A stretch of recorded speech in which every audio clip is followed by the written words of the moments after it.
In the past, you may have heard the word holistic passed around in various fields and studies. The term, both philosophical and practical, states that the most important aspect to some topics is not just the smaller elements, but also the bigger picture. In a sense, how those small elements are interconnected. This perspective is most commonly useful in medicine, where finding a balance between physical, mental, and emotional health is seen as very important. But it's been more recently famous thanks to its sardonic representation in the famed Douglas Adams novel, Dirk Gently's Holistic Detective Agency. In the book, the titular character is a detective who believes that all things in the universe are connected to such a level that believing in preposterous coincidences is the only right way to solve any mystery. If you find yourself becoming witness to the crime scene of a murder and on your way home you see a stray dog on the street, one should logically conclude that finding the true home of that dog is very important to solving the unbelievably complex conspiracy behind the murder that you have become a witness to.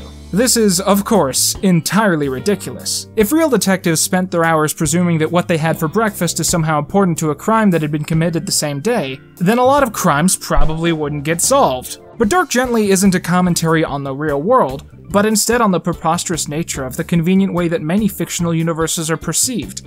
And furthermore, the series is far from the only modern franchise to base so many of its core themes on the interconnectedness of all things.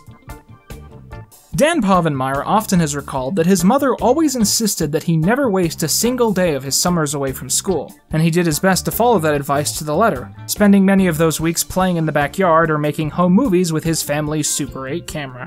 It was an upbringing such as this that landed him a growing interest and talent in art, and as an adult he moved to California, where he sustained his passions by selling his work on street corners. Eventually, he was able to move on to more mainstream work, working on such shows as the Teenage Mutant Ninja Turtles, Hey Arnold, and SpongeBob SquarePants. It was during his time on The Simpsons that he met Jeff Marsh, who often is infamous for inserting Swampy into his credits because it makes his name longer than everyone else's. The two became very close and began a partnership, as they both wanted to work on a show together but didn't know how to approach it. One night, while eating by himself at a local restaurant, Dan began sketching several drawings of an unnamed triangle-headed boy, before ripping the paper out and calling his friend, announcing that he knew what they were going to do with their show. The two organized the entire concept from there and began pitching it to networks such as Fox and Nickelodeon. Time and time again, the pitch was rejected, being often described as too complicated to actually work on television. In the next 16 years, this continued like clockwork. Dan and Swampy would move on with their lives, moving to different parts of the world and working on different projects, while always carrying their pitch, figuratively and literally, just in case. It was finally in the mid-20s that the Disney Channel decided to give them a pilot to see the concept out. And the rest, as they say, is history.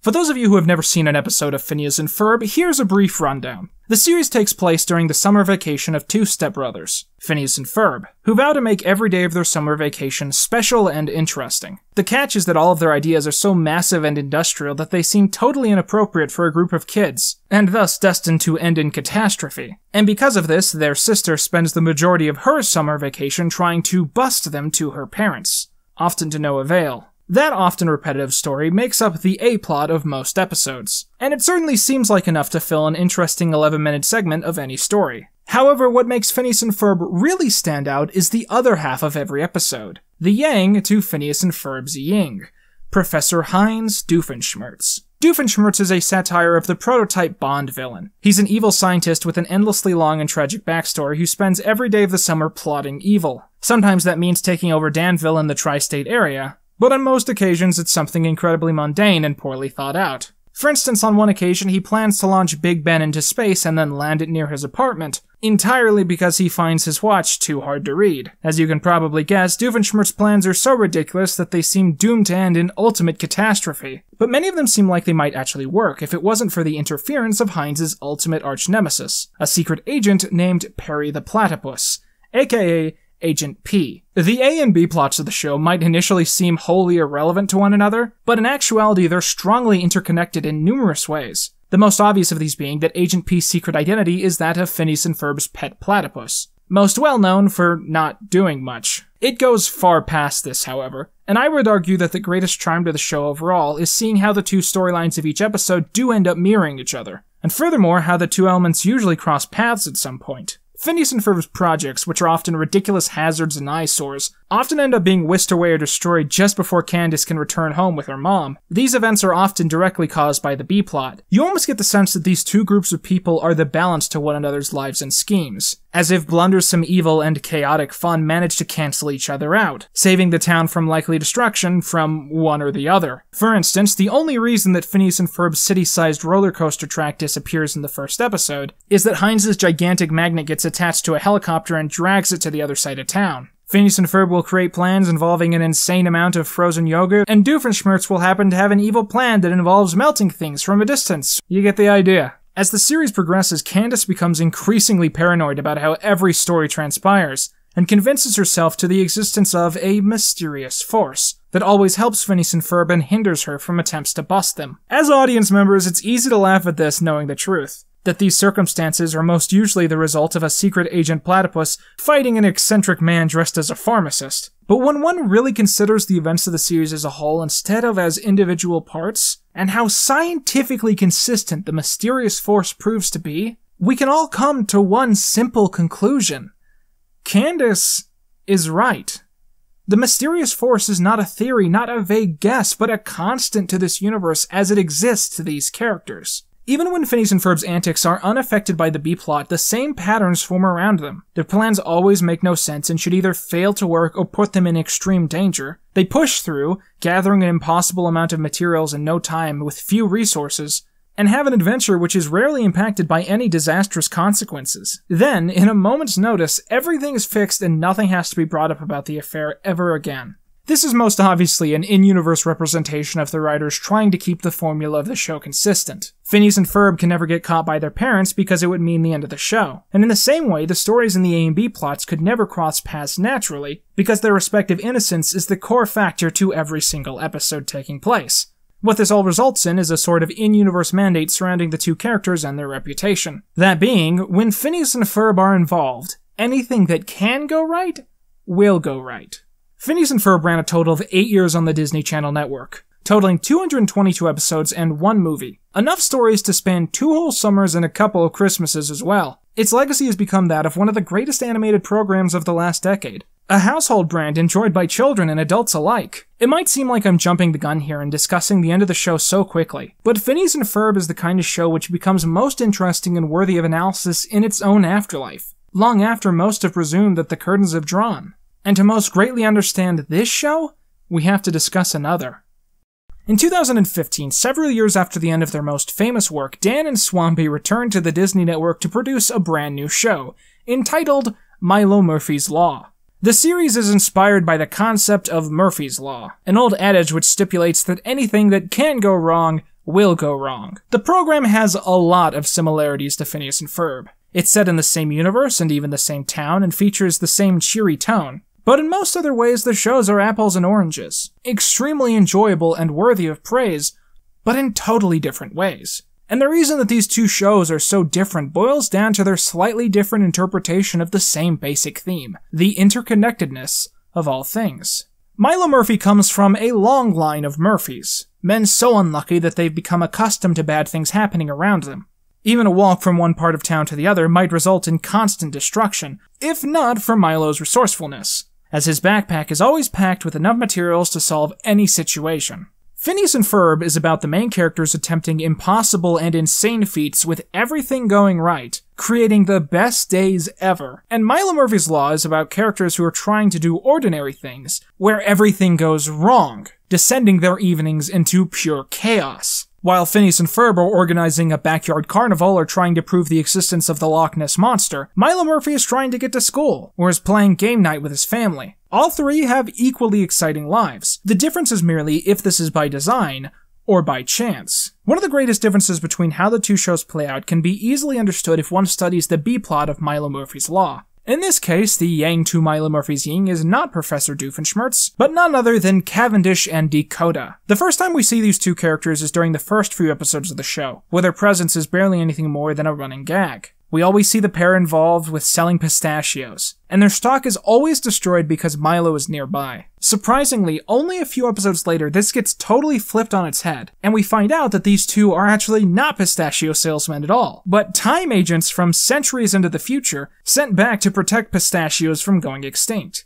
Because they're generally considered to be so inept that with any task more important, they would screw it up pretty badly. The implication of all this is that pistachios are extinct in the future partially because Milo is always around them, and that the two always fail at their mission because of his presence. This seems like a pretty fun status quo, but it actually then goes in a place that's really surprising for these writers. After a few stories with this pretense, Cavendish and Dakota see Milo, essentially noticing the existence of the A-plot and piecing together that their lives are mysteriously connected to his. The two immediately think that Milo is some sort of spy spent to foil their missions, making them feel much more self-important, and forcing them to investigate Milo and his friends even further. Again, this seems like a pretty alright base dynamic for these characters, good enough to stretch 200 or so episodes with a brief payoff in the finale. But then, a few episodes later, Dakota again does something totally unprecedented, and suggests that they just talk to Milo to actually figure out what's going on. And thus, the characters in the B-plot approach the characters in the A-plot and have a discussion with them, causing both characters to understand the other half of the program with absolutely no secrecy between them, something which feels totally unprecedented to any show like this before. Phineas Fletcher and Milo Murphy's respective shows were created a decade apart, and that has had a big impact on how they both play out because television has changed a lot between 2007 and today. The money in television used to be based thoroughly in syndication, where episodes of old shows would be shown as reruns and would thus usually be shown out of order. Today, most people consume media not by catching random episodes on TV, but by binging them online through services like Netflix, or perhaps more relevantly, Disney+. Because of this, Milo Murphy expects you to watch the series from the start, and all the way through, in chronological order, while Phineas and Ferb was created to embrace and mock its perpetual 222-episode status quo purgatory. The first episode I ever saw of the show was titled Journey to the Center of Candace, and what stuck with me more than anything else was a gag where Dr. Doofenshmirtz announces to Perry that he's decided to do their regular routine out of order to mix it up, deciding to tell Perry about his plan and then put him in a trap. This, of course, goes very badly for him. I remember watching that one episode and thinking at the end that this had to be one of the greatest shows I had ever seen, and it was partially because of the fourth wall glaring humor that was constantly present throughout it. Every character has some element to their nature that the show repeats to the point of making fun of their own repetition. And while that's a really funny gag when you're watching one episode every few weeks, I must admit that it can be a little tiresome. And frankly, I find the growth that the characters go through in Milo Murphy's Law to be much more interesting. For instance, at the start of the show, most of the students at the school try to keep their distance from Milo because of his mathematically provable bad luck. But the most notable example of these is a girl named Amanda Lopez, who is extremely organized by nature and wants nothing to do with the Milo family curse. Through the series, she ends up spending a lot of time with Milo, and she slowly begins to appreciate how caring he can be despite the trouble that he inadvertently causes. And when she takes one step closer to understanding and appreciating him, she never takes a step back. It's really satisfying to see her grow at such a natural pace because of the events going on around them. And with all that taken into account, it kind of hurts to think that at the exact same time that this is happening, Phineas and Isabella are spending time together with the exact same dynamic as ever, stuck in this perpetual loop that can never end as long as their stories keep being told. I think this seriously plays into the differences between the themes of the two shows. I deeply believe that development and change is caused to some extent by chaos and lack of consistency. Those are all things that the cast of Phineas and Ferb never have to face. Their lives are perfect in perpetual repetition with no drama and no bad endings. And because of this, I think they're only happy because of their innocence. Their lack of understanding that there is more to the world than what they understand. And what's shocking is I truly think that Milo's friends, despite pulling the statistical short straw, are a lot happier because of having him around. In the first episode, when Milo has just met Zach and the two have gone through numerous hectic detours on their way to school, Milo makes the case that despite everything he goes through, he wouldn't have his life any other way. You want to live like those other kids? They took a bus to school today. A bus! Does that seem like more fun to you? Oh, Milo is voiced by Weird Al. I don't know if I've explained that yet, Sometimes he sings. That's one of the main reasons I watch. This is my only resource for modern Weird Al songs. So we've come to understand how these two shows function differently despite their similar pretenses. But one of the most interesting elements isn't just how they exist on their own, but also how they coexist within the same basic arena. At this point, I'm going to spoil a lot of the best parts of the show, so if you're already convinced to watch the series and you don't want me to ruin your experience, I strongly suggest closing the video now and finding a place to watch it all. Because the writers most likely wanted to prove that the concept of Milo Murphy's Law worked on a standalone basis, they originally kept the connections between the shows very sparse, usually limiting them to brief callbacks and quotes. It was during the episode Murphy's Lard that all of this changed. At the start of the story, we find out that despite visiting a lard-based theme park, Melissa actually has a crippling fear of roller coasters. When asked to explain why, she explains that some time ago, on the first day of summer, someone dropped a roller coaster on her house. I used to love roller coasters, but I didn't know they could drop from the sky and crush your dreams. The clever illustration that one event happening in Phineas and Ferb, acting as good luck, could also appear in the lives of the Milo Murphy cast as bad luck is the first indication we ever get that the parallels between their respective lives is purposeful on part of the creators, let alone that the two shows have any connections at all. However, it's at the finale of the first season that things really start to take off. Through a long storyline spread throughout, a specific pistachio plant ends up surviving, leading to a hyper-evolved race called the Pistachions taking over the future, where Cavendish and Dakota are from. While the time agents and Milo are able to stop them, one is sent back in time to the 1960s, where he slowly plots to take over the tri-state area over the next 50 years.